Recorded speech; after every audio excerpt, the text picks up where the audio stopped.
사도신경 하시면서 우리의 신앙을 고백하겠습니다.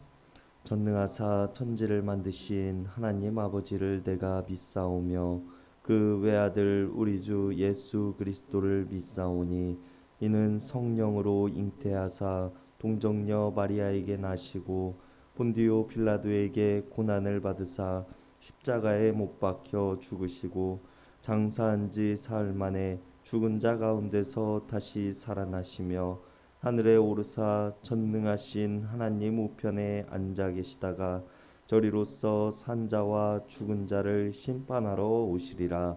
성령을 믿사오며 거룩한 공예와 성도가 서로 교통하는 것과 죄를 사하여 주시는 것과 몸이 다시 사는 것과 영원히 사는 것을 믿사옵나이다. 아멘. 우리 다 함께 찬송가 447장, 통합찬송가 448장 부르시겠습니다. 찬송가 447장, 통합찬송가 448장입니다.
오늘 우리에게 주시는 하나님의 말씀은 말라기서 4장 1절에서 6절까지의 말씀입니다.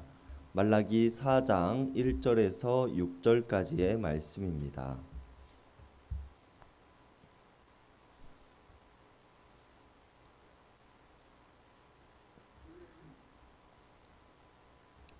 우리 한 절씩 교독하시겠습니다.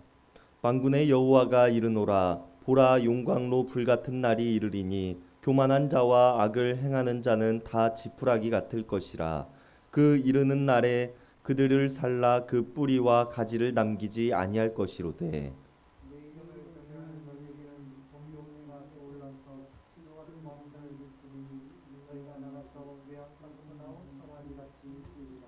또 너희가 악인을 밟을 것이니 그들이 내가 정한 날에 너희 발바닥 밑에 재와 같으리라. 만군의 여호와의 말이니라. 너희는 내가 아브라함에서 온 이스라엘을 위하여 내 종 모세에게 명령한 곧 율례와 법도를 기억하라. 보라, 여호와의 크고 두려운 날이 이르기 전에 내가 선지자 엘리야를 너희에게 보내리니 그가 아버지의 마음을 자녀에게로 돌이키게 하고 자녀들의 마음을 그들의 아버지에게로 돌이키게 하리라. 돌이키지 아니하면 두렵건대 내가 와서 저주로 그 땅을 칠까 하노라 하시니라. 아멘. 말라기서의 마지막입니다. 이스라엘 민족의 6가지 질문과 말라기 선지자를 통한 하나님의 답변이 모두 끝난 후 말라기 선지자는 이스라엘 사람들을 향하여서 하나님께서 전하신 마지막 때에 일어날 사건들에 대해서 선포합니다. 오늘 말라기 4장의 내용들은 이전 말라기서 3장까지의 본문과는 크게 다른 분위기를 가지고 있습니다. 이전까지의 말씀들은 현실적이고 일상적인 문제들을 다루면서 악인들을 설득하기도 하고 회개를 촉구하기도 하는 분위기였다면 오늘 우리가 살펴볼 말라기 4장의 말씀은 분위기가 급변하여 누구도 피해갈 수 없는 종말의 때에 모든 사람들이 겪게 되는 일들에 대해서 묘사하고 있습니다. 그리고 오늘 본문은 이러한 종말의 때를 맞이하게 될 두 부류의 사람들이 등장하는데 하나는 하나님을 경외하는 의인의 모습으로 살아가던 사람들이었으며 다른 하나는 하나님의 말씀을 거역하며 악인의 모습으로 살아가던 사람들이었습니다. 그리고 하나님께서는 마지막 때에 이 두 부류의 사람들이 어떠한 결말을 맞이하게 될 것인지 또 어떠한 심판의 모습이 있을 것인지에 대해서 전하고 계십니다. 오늘 본문의 시작은 만군의 여호와가 이르노라 라고 기록하며 시작됩니다. 하나님을 표현하는 방식들은 여러 가지 모습들이 있는데 오늘 하나님께서는 스스로를 지칭하시기를 만군의 여호와라고 표현하고 계신다는 사실에 우리는 주목해 보아야 합니다. 하나님께서는 스스로 군대를 이끄시는 분이시며 전쟁을 하시는 분이시라고 표현하고 계십니다. 그리고 하나님께서 자신을 만군의 여호와, 즉 군대를 이끄시는 분이라고 표현하고 계심에는 그 의미가 있는데요. 군대가 어떠한 집단인지에 대해서 우리가 생각을 해본다면 그 답을 찾을 수 있습니다. 군대는 전쟁을 하는 집단이며 전쟁을 하면은 그 어떠한 자비도 존재하지 않습니다. 전쟁을 하지 않는 것이 중요하지만 전쟁이 시작된다면 무조건 승리해야 하며 그 목적한 바를 반드시 이루어야 하는 임무를 가지고 있다는 것입니다. 그리고 스스로를 군대를 이끄시는 자라고 밝히신 하나님께서는 그 이르는 날, 즉 마지막 때에 이 땅의 용광로 불같이 뜨거운 불을 내리실 것이며 그로 인해 교만한 사람들과 악을 행하는 사람들은 다 지푸라기와 같이 흔적도 없이 타오르게 될 것이라고 말씀하십니다. 그리고 하나님의 말씀대로 악인들은 지푸라기가 불에 타 사라지듯이 뿌리도 가지도 남지 않는 모습이 될 것이며 처음부터 아무것도 없었던 모습처럼 되어질 것이라는 것입니다. 지푸라기를 태우는 데에는 작은 불로도 가능하지만 하나님께서는 모든 것들을 흔적도 없이 불사르시기 위해 쇠도 녹이는 용광로와 같은 큰 불을 준비하시겠다고 말씀하십니다. 군대의 목적, 군대의 계획대로 모든 것들을 철저하고 완벽하게 이루신다는 것입니다. 그곳에서 피할 수 있는 사람은 아무도 없으며 부자라고 할지라도 큰 명예를 가진 자라고 할지라도 모두 같은 처분을 받게 되어진다는 것입니다. 그러나 하나님의 진노를 피하는 사람들 또한 오늘 성경에는 기록되어져 있습니다. 바로 하나님을 경외하는 자들입니다. 하나님께서는 말씀하시기를 그들에게는 공의로운 해가 떠오르게 된다고 하십니다. 영적으로 타락하고 의인이 고난을 당하던 당시의 시대 속에서 하나님께서는 마지막 때에는 해가 떠오를 것이며 해가 뜨기 전 새벽이 가장 어두운 것처럼 지금은 비록 어렵고 고통스럽겠지만 해가 떠오를 때가 멀지 않았음을 전하고 계십니다. 그리고 그 해가 비추었을 때 하나님을 경외하는 자들은 갇혀있던 외양간에서 나온 송아지와 같이 뛰어다니게 될 것이라고 말씀하십니다. 이때가 되면 악인들에 의해 눌리고 고난당하던 의인들이 이제는 반대의 모습이 되어 발바닥 밑에 재를 밟는 것처럼 그것들을 밟으며 살아가게 될 것이라고 하십니다.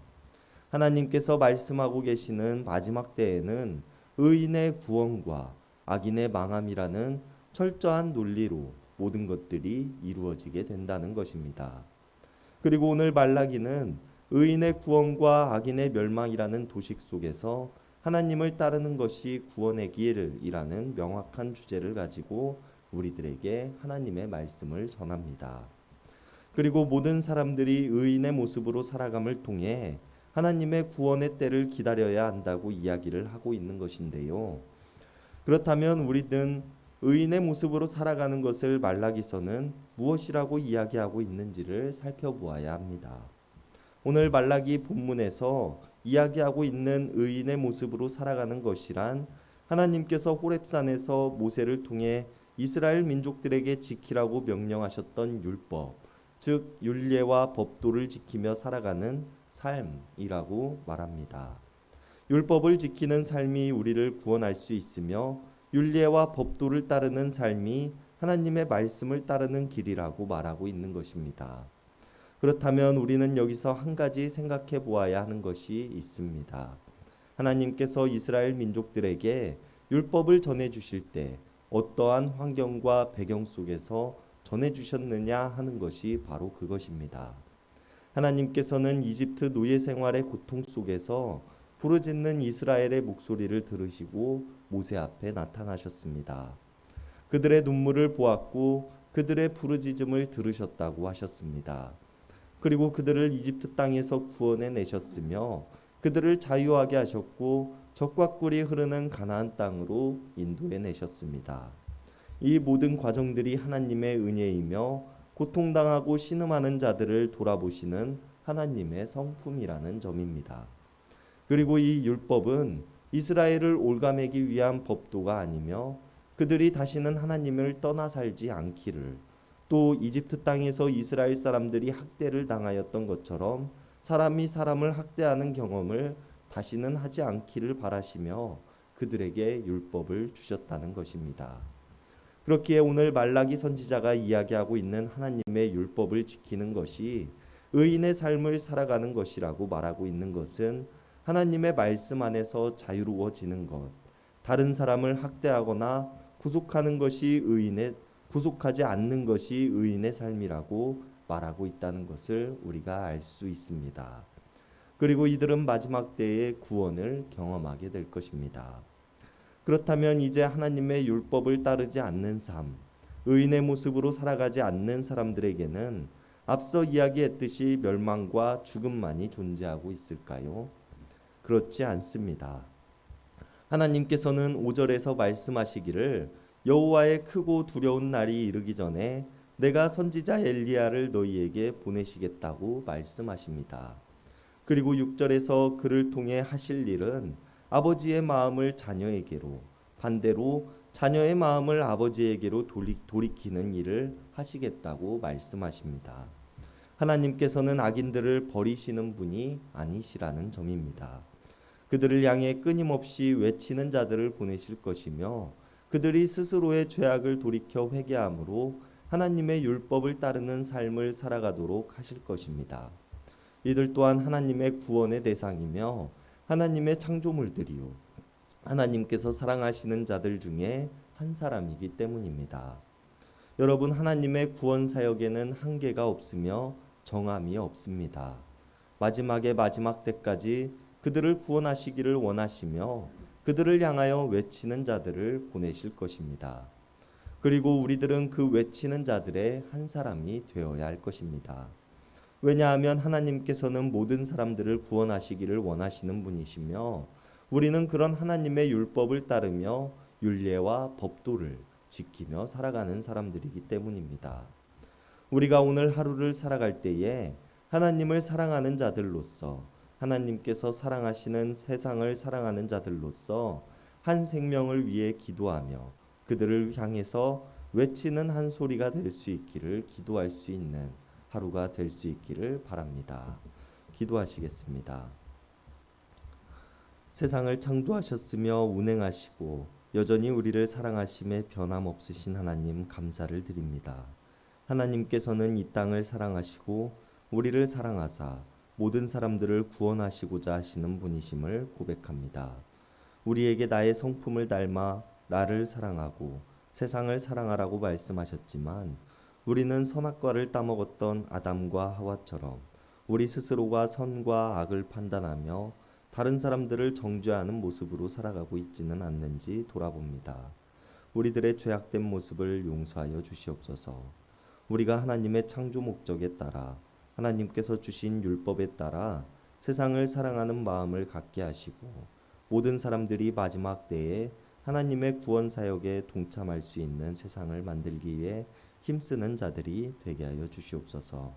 그리하여 이 땅에 속히 하나님 나라가 이루어지게 하시고 모든 사람들이 하나님의 율법을 따름으로 선을 사랑하며 하나님과 이웃을 사랑하는 마음을 가질 수 있도록 도와주시옵소서. 언제나 우리를 인도하시는 하나님을 믿습니다. 사랑의 예수님의 이름 받들어 간절히 기도드렸습니다. 아멘. 이 시간 우리가 우리 개인을 위한 기도, 이웃을 위한 기도, 교회를 위한 기도, 세상을 위한 기도하는 시간 갖도록 하겠습니다.